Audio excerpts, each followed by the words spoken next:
Checking 1 2 1 2 1 boo 2 boo red blue blue blue. Hey, thanks for accidentally clicking on Tablenauts. I'm Doolin, and today I would love to talk with you about some of the spooky games that I got played this October-y, September-y, it goes back a while, season. These will also be a part of my list where I'm trying to play through every single game in my collection, and so any spooky games that I've played before the season and already reviewed for you, they're not up for this list. I am also ranking them from worst to best, and we'll give you my rating, we'll let you know if I'm going to keep them or cull them, but hopefully this will give you an idea of some recommendations for you, because all of these games, I would say, are 3.5 or higher. That means, at least in my book, they are all good games, because 3.5 is good in my mind. 4 is great, 4.5 is outstanding, and 5 is perfect. So there's not a lot of 5s that I give, but these are all 3.5 or higher. The first game we have, which this game, I think it was a problem of me having high hopes, because this is one of the few games that I actually bought at Gen Con. And this was one that, I recently actually just watched the movie for this. It's by Trick or Treat Studios, and that is Texas Chainsaw Massacre. Let's have it propped correctly up.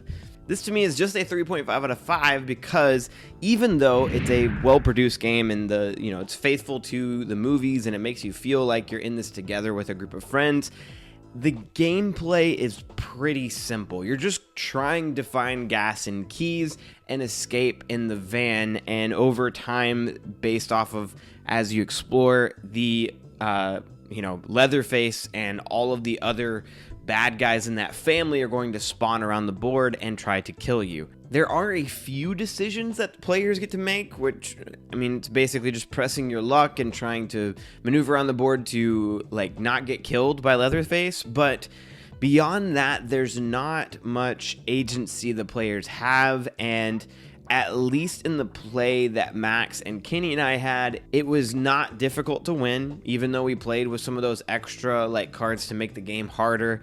And I think that it could have easily been a game where it was, based off of luck, gotten a really awful game and been killed really easily. I think you just got to go into the game knowing that and just enjoy it for what it is. And so I'm keeping this because I've only played it one time. I give it a 3.5.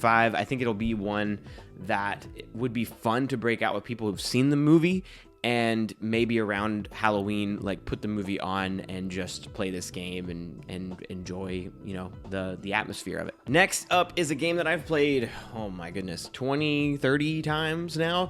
And I give this a 3.5 because I think the group makes or breaks this game. And I'm talking about the co-op game called, actually you could play it semi-co-op, Paranormal Detectives, which is a Lucky Duck game that I played with Josh and Max a long time ago, and Max ended up, I think this is Max's copy, I bought it off of him when he was done with the game, but we loved it. We played it. It's very silly, it's kind of Mysterium-like, but instead of playing cards, the ghost actually has players play these cards that allow them to strategically answer their questions that they might have about how they were murdered, through things like draw with your finger on their back the answer to their question, or mark a couple of letters on this board and they have to decide in what order they were, and all of that, weird stuff like that. One of them is you grab the person's hand and you have to draw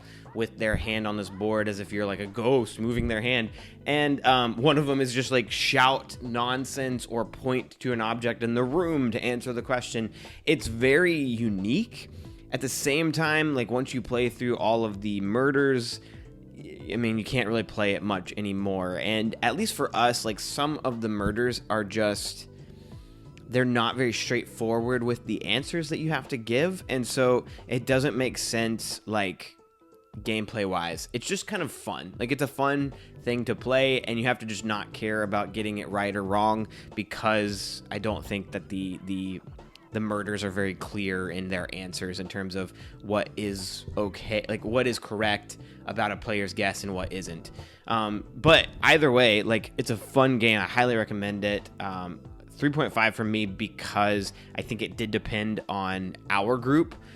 Because there was a couple times I played this and I was just like, meh, like the people didn't really care. But then there's some times where, like, I played this with Max, Danielle, Emily, Jeff, and Jamie on our big getaway, cabin getaway, like a few years ago, and that was probably like my highest of high with this. Like, it was very fun and we laughed and enjoyed this a lot. So Paranormal Detectives is next up. Oh, I should have said that was also, this is going to be a cult because I've played through all of the murders, and so it's like one of those things where how do I play it more? I think I'm going to like donate this or give this to a group because I can see I know of a couple of people that would like absolutely love this type of game. Number 8.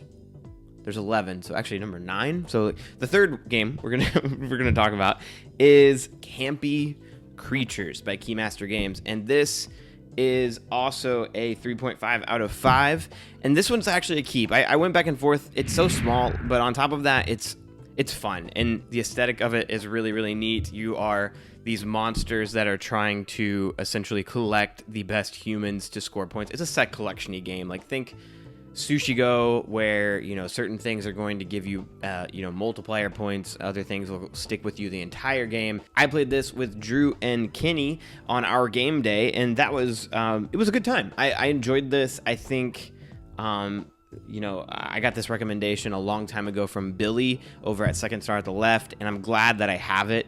I think it is one that won't be like the talk of the party. It's just a set collection game with blind bidding, but it never is bad. Like, I've never played this and been like, that was sucky. So 3.5, good game.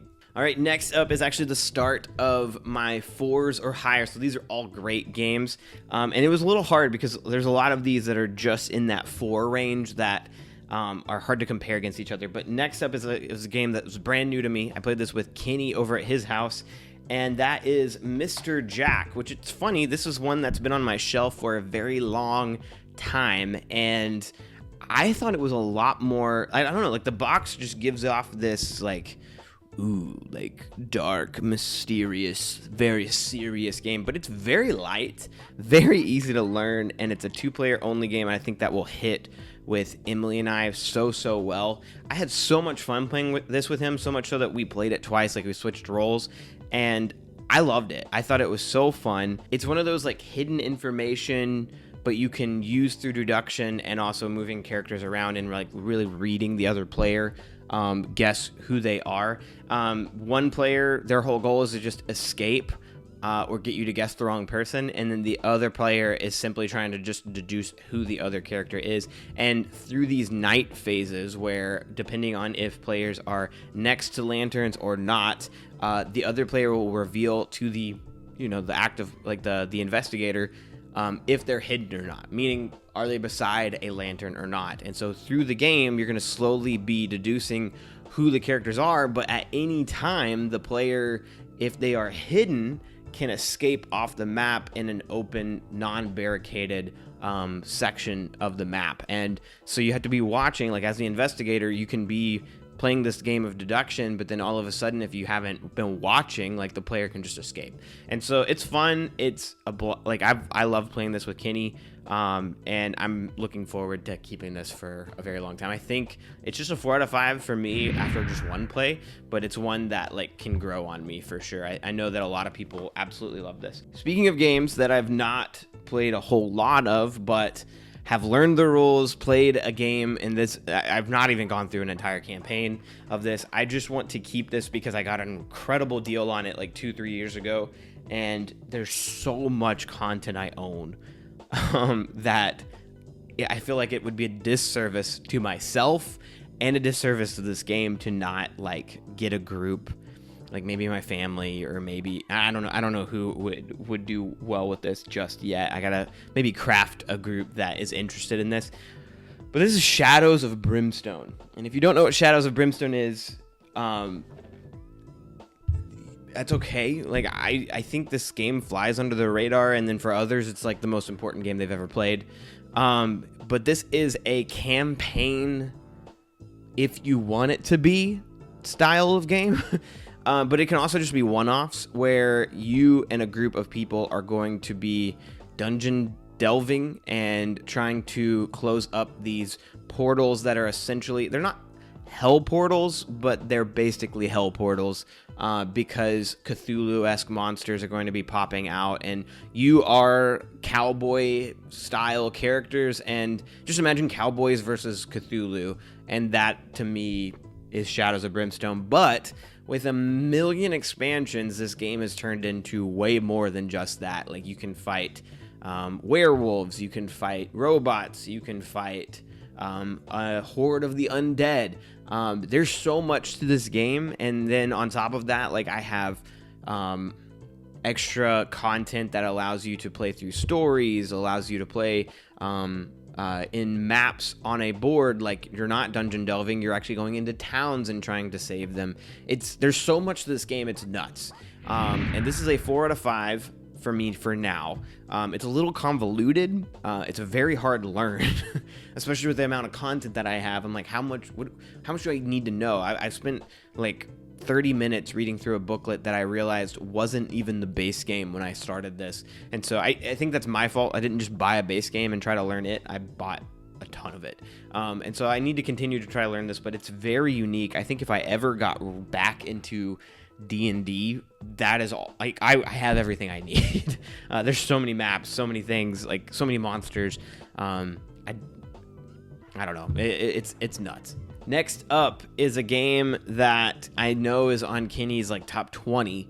He loves this game, and I really like this. I played this again finally. It's a 4 out of 5 with Max and Kenny, and I got to be the guy who's like running around I got to be, I think Jack the Ripper is who it is. But this is Whitehall Mystery, and this is as simple of a game of cat and mouse as you can get, because there are just 4 points on the board that Jack the Ripper's player has to visit, and they have a way of moving around, and the other players have to chase after them. And if they ever corner Jack to where he can't make a move that's legal, or if they search on a space that Jack is, they win. It's very fun. It's very, I don't want to say thinky, because it's not like a difficult game to learn, but it's one of those where you're definitely trying to outmaneuver one another, and the investigators are sitting there being like, well, he could have gone here, and well, he definitely was here because we searched here, and he said that he'd been there, but how far long ago was he there? Well, we think it was only 2 turns ago, so how many places could he possibly be in those 2 turns? Okay, let's try to move to as many of those places as we can and search. It's very fun, and being the killer is this like game of trying to control your face, because as they say things, and if they're just saying exactly where you are, you have to not react. And I couldn't help but giggle so many times in this as they were so close to me, and they were nailing where I was, or they were just on the complete opposite end of the map, and they're like, well, he's definitely right here, but I was nowhere near there. Like, so fun. But Whitehall Mystery, really, really great game. Glad that Kenny loves it as much as he does, and it's going to be a keep for me. Next up, number 5 out of all of these for me is a 4 out of 5, and that is Die of the Dead by Radical 8 Games. And this was one of the earliest games we ever got sent to cover for a Kickstarter, so thank you so much, Radical 8 Games, for sending this to us to take a look at like 3 years ago, I think. But Emily and I have gone back to this every single year around this time to play through, and while it is obviously Day of the Dead themed, like heavily Day of the Dead themed rather than Halloween, it's all, you know, around the same time. And so Die of the Dead is one of these, you know, there's dice involved, so luck involved, but you have heavy manipulation over how many of your dice are in a casket, or replacing somebody else's dice with one of your dice. And essentially you're trying to get dice in these caskets through taking the actions at different spots, and in doing so, the caskets will also be moving almost on this like I can't think of it. It's the thing that like you put your groceries up on and it moves it.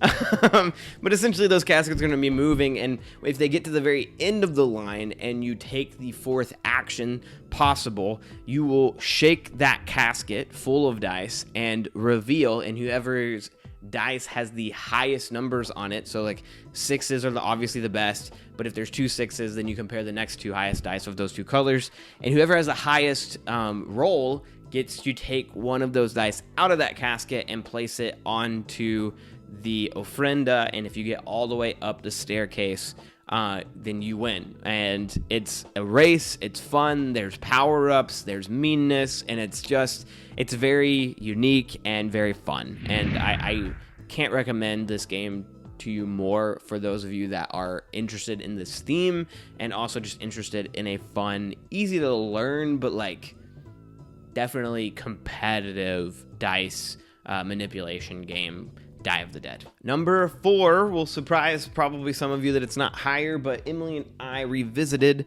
Villainous, which I give a 4 out of 5, which is a little bit lower than it used to be. For me, I've played this so many times, and this is a keep, but I think Emily and I are actually going to cull some of it. It's one of those things where it's taking up a lot of space on our shelf, and we don't play this enough. And we also don't play with some of the characters like ever anymore. And so it's one of those things where I think we want to get rid of a few of the characters and just like try to fit it as much as we can into just 1 or 2 boxes.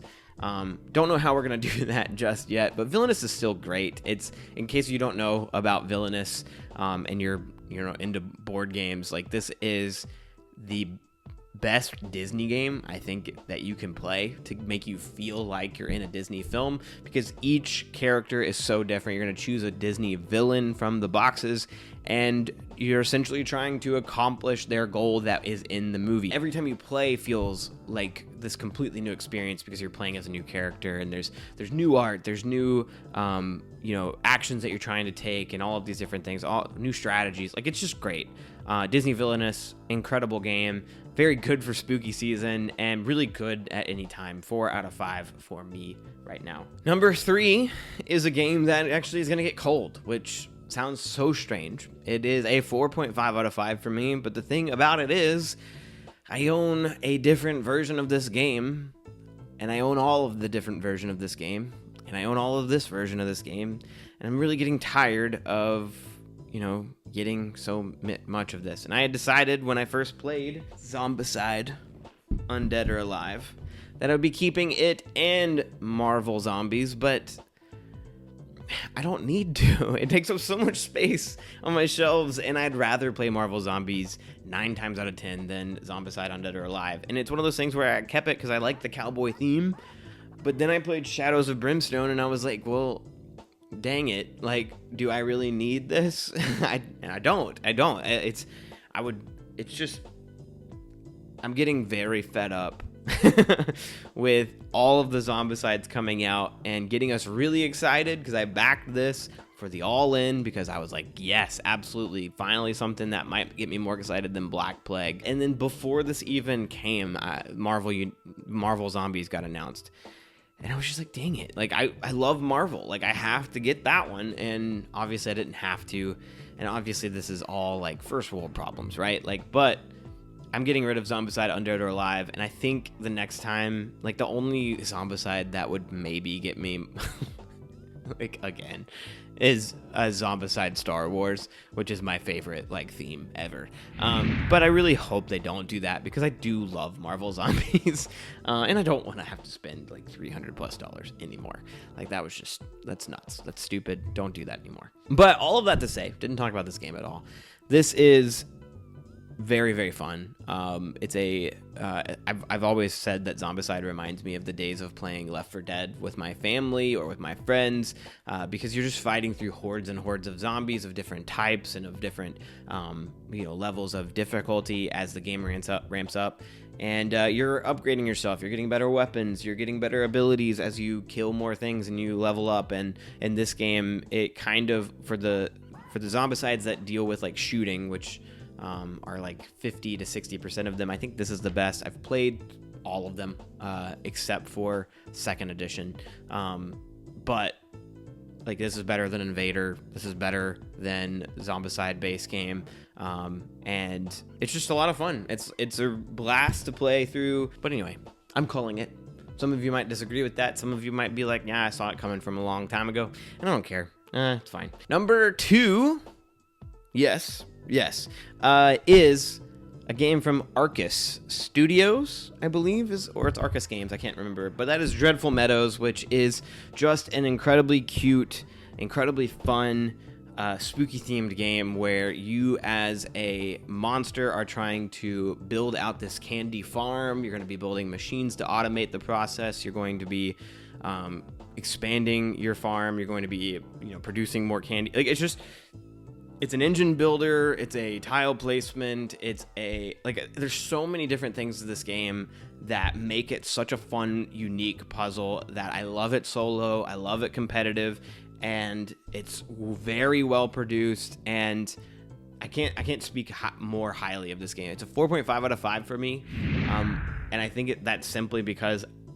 I don't see myself really playing this other than around this time of year. But as a game collector, like, that's fine. I want those types of games that, and this is so good. It's so well made. Please look into this game because I don't think it gets talked about enough. I think the Kickstarter came and went a long time ago, and not enough people really looked into it. But very well made, very fun game that I don't think is relatively very expensive either. So anyway, all of that to say, Dreadful Meadows is one of the best games that I played this year in terms of spooky games, and so fun. And then number one is a bit of a cheat because you can't get it. I'm sorry. You could print off things for the base game of this and be able to play this, but you're not going to get a copy kind of like mine. I paid an obscene amount of money like 3 years ago for this to a friend who won this in some type of competition. Drum roll please for number 1 spooky game I played this year, Terrified, which is a fan-made version of Horrified, not able to be released. This version includes a complete overhaul of the of the monsters that you're fighting against, and they make them modern horror monsters. And the reason that this game will never, I'm not going to say never exist, but probably won't ever exist is because of the IPs involved, right? But you're fighting against the likes of, Pennywise, Freddy Krueger, you got Leatherface, you got the Scream dude, you got Friday the 13th dude, Jason. There's so much in this that makes it even more fun than the base game, and these especially Pennywise, just an incredibly it makes the game harder. So if you're tired of Horrified being too easy, look into getting the print and play version of this, because you can just, as long as you have the base game of Horrified and you buy, I think you can just download the print and play stuff. I love playing this every single Halloween, and yeah, Terrified is just awesome. Not to I'm not trying to rub your nose in it at all. In case you ever are I have to play that version, just, hit me up before Gen Con, or if you're ever in Kentucky, shoot me a message and be how can we meet up and play? And I'll bring it out. But Terrified, number 1, if you really want to be okay, what is Doolin's favorite that I can buy? Dreadful Meadows was the actual number 1. But all that to say, Terrified 5 out of 5. It was my only 5 out of 5 out of all these games. This one was really, really close to 5 out of 5, but it wasn't quite there. But thank you so much for watching all the way up to this point of the video. And if you have a favorite spooky game that I did not mention, that you played this Halloween season, please let me know in the comments. I'd love to talk to you about it, and maybe even give me a recommendation of a game that I've never played before. But thanks again so much for watching up to this point. We love you guys, and we hope you have a good rest of your week. Bye.